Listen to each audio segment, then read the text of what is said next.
word from your local stations. Burt Reynolds stars as a booze-running, motor-gunning bolt of white lightning on the CBS Tuesday night movies at 8, 7 Central and Mountain. This is CBS.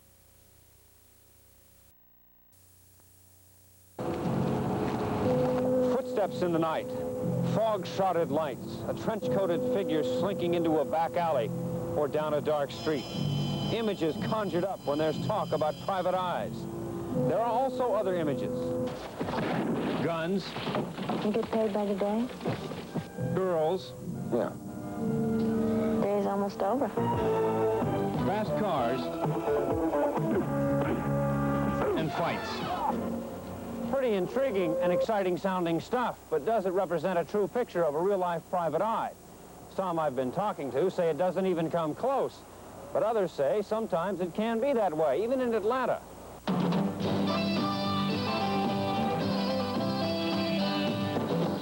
You know, crime is big.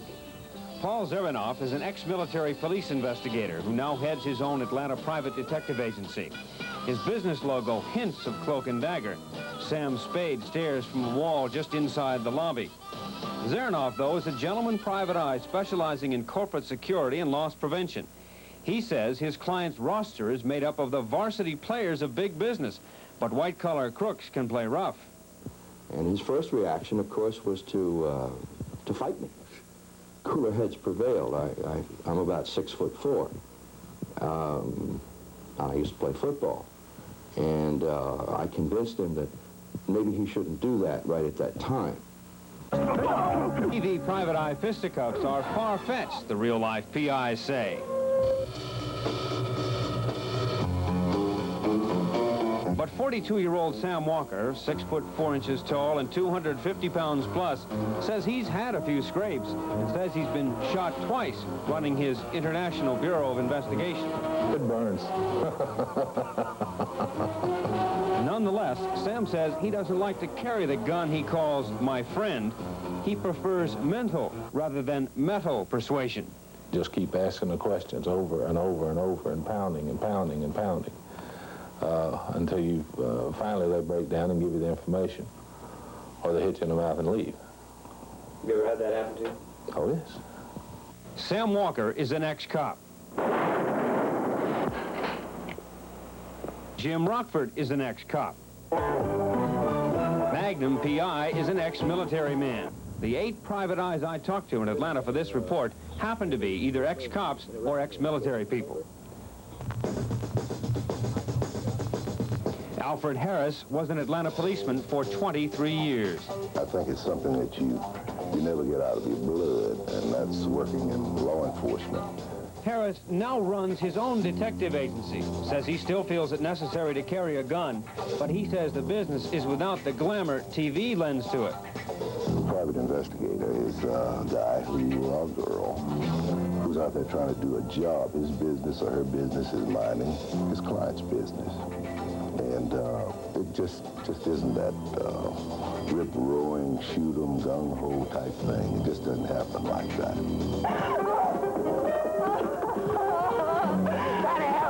The days of a PI are not nearly so action-packed as TV would have us believe.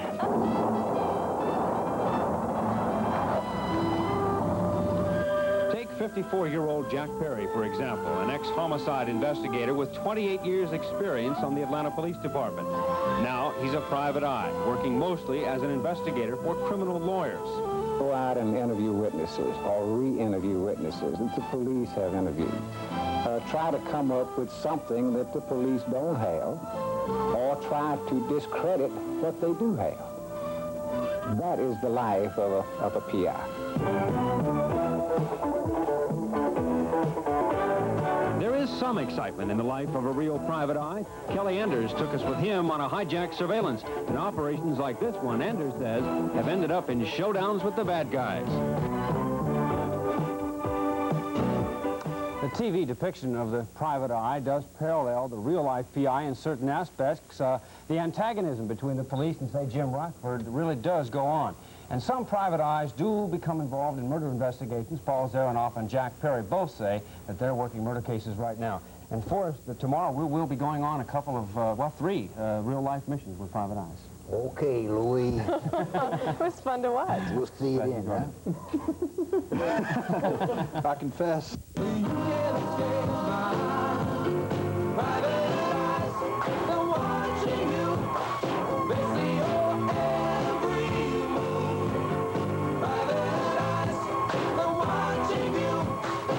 Private Eyes, Greg Nord and Kelly Anders are watching a liquor truck in case of possible hijack. The back of their surveillance van is loaded with the paraphernalia of which undercover operations are made. Long lens cameras, binoculars, 9mm pistol, and 32-year-old Kelly Anders is wearing a bulletproof vest under his shirt. I'll go on through. Turn back around on him, Tim. Anders is a former Atlanta policeman and undercover narcotics agent.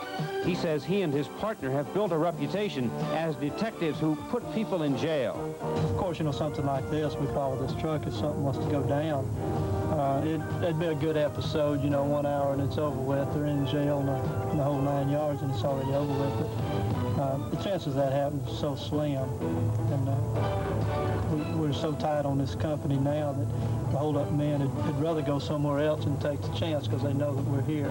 A lot of them will already know that we're here, and particularly the ones we already put in jail. Nothing did happen during the 3 hours we tailed this truck. It seems there's a lot of waiting for something to happen in the private eye business, which kind of ruins the action-packed picture of the TV Private Eye. But Greg Nord says that's the way it really is. Yeah, I hate that, but that's the truth. There's no women falling at our heels, and there's no gun smoke every night. The private eye business is not without women. This woman is a private eye. Well, I'd always wanted to get into police work. LT, as she wanted to be called, is a 33-year-old undercover private detective for the A.A. Harris Agency. On this particular day, she was working a stakeout on an apartment in a divorced child custody case. So-called domestic cases take up a lot of private eye time. It's been about 2 months now. They travel a lot. They're in and out a lot, so it keeps us pretty busy. Sometimes we have to put 2 cars on it. LT claims she also gets into some bounty hunting from time to time. That's going after bail bond jumpers. Do you have to use your gun or pull your gun in those situations? I have had to pull it out. I've never had to use it. You ever had one pointed at you?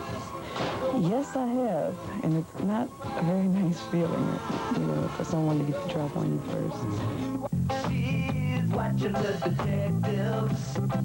46-year-old Chet Detlinger says he never sees the kind of action that might require a gun, so he doesn't carry one. The day we followed him, he was looking for a man at the request of a lawyer. Seems the man owed somebody else some money, but couldn't be found. The first place Detlinger hit, a former employer told him everything he needed to know. You get signals, you know, right away, like, yeah, I know the so-and-so, I wish I didn't. Then, you know, that's a pretty good signal that you can be pretty straightforward with the people about what you're trying to find out. On the other hand, what do you want to know for? You know, it might lead you, in a different direction. It might lead you to be a little surreptitious, let's put it that way. Detlinger says he can catch up with the hiding and missing, but not with the TV image of the private eye. I remember, I forget the character's name, but he had a black and white striped coat, a checked coat, and he had a beautiful receptionist. He ran around, and women were knocking him down 3 times a night on his show. I went out and bought a coat like that in a car like his and didn't get one of them knock me down. Just didn't work, huh? It didn't work at all. One reason women aren't falling all over these private detectives is that their wives just wouldn't stand for it. Forrest, one of the detectives' wives, told me she brings her husband coffee and sandwiches on a long stakeout. Oh, see, I thought they drank straight bourbon and that was it. No, they got to walk a straight line. One thing, the case where they followed the liquor truck, 3 days after we shot this, one of their trucks was hijacked. And they do have a suspect in the case, and there's supposed to be an arrest. But the day we went there, nothing happened. There's a lot of waiting involved. These guys all have theme songs, or? We kind of borrowed from them. Good job. Thank you, Jim. Thank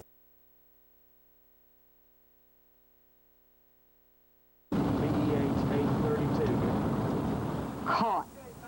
That little white car hasn't got a chance.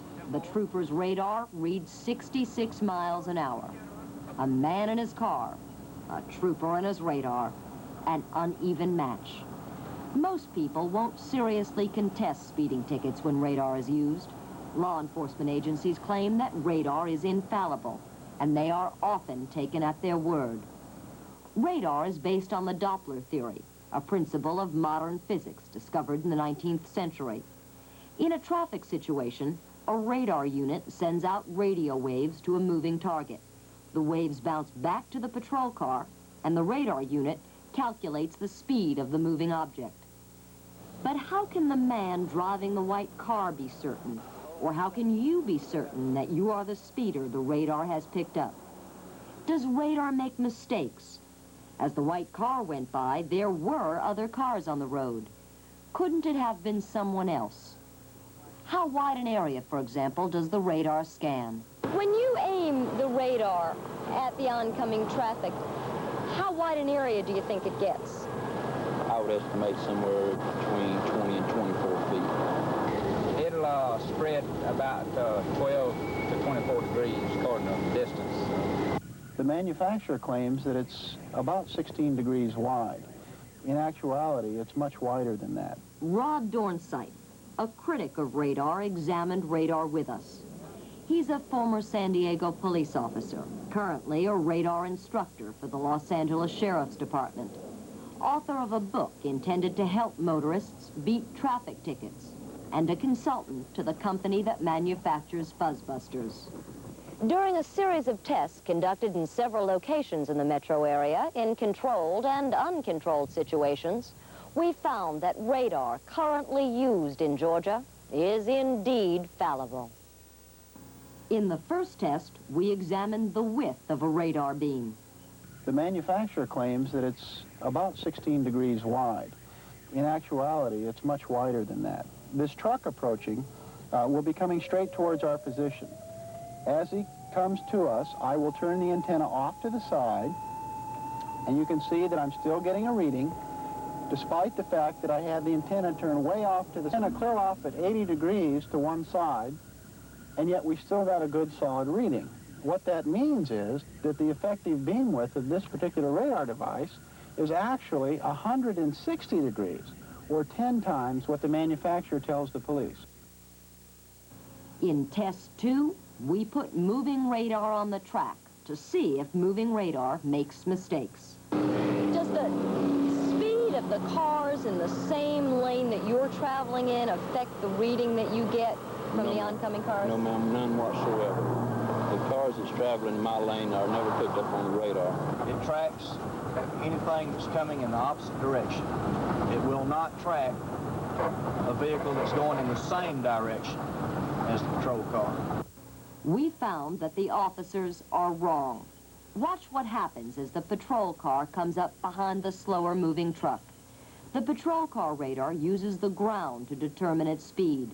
But as the car approaches the truck, the radar confuses the back of the truck with the ground and alters the patrol car readout.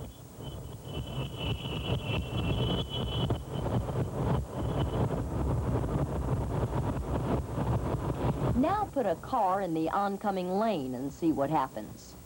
The unit is going to make a mistake on the patrol car speed while making a mistake on the approaching Datsun speed. We're reading about 54, 55 there. Now, drop 10 miles an hour. The oncoming speed reads at 64, where his actual speed is about 55 miles per hour. To be certain that this phenomenon occurs regularly, we tried the same test with another type of radar. The numbers on the right are the patrol car speed. The speed of the approaching car will show up on the left. As soon as the patrol car nears the truck, its speed reading drops by 10 miles an hour. And that 10 miles an hour is added to the speed of the oncoming car. A car traveling at 54 miles an hour now reads as if it's moving at 64 miles an hour.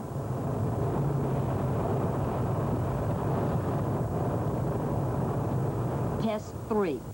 Our effort to find out if the size of a car makes it more or less susceptible to radar. If a truck and a small car are traveling together, does that affect the reading that you get at all? It will pick up the biggest vehicle if they're even, and if they're offset, it will pick up the closest vehicle.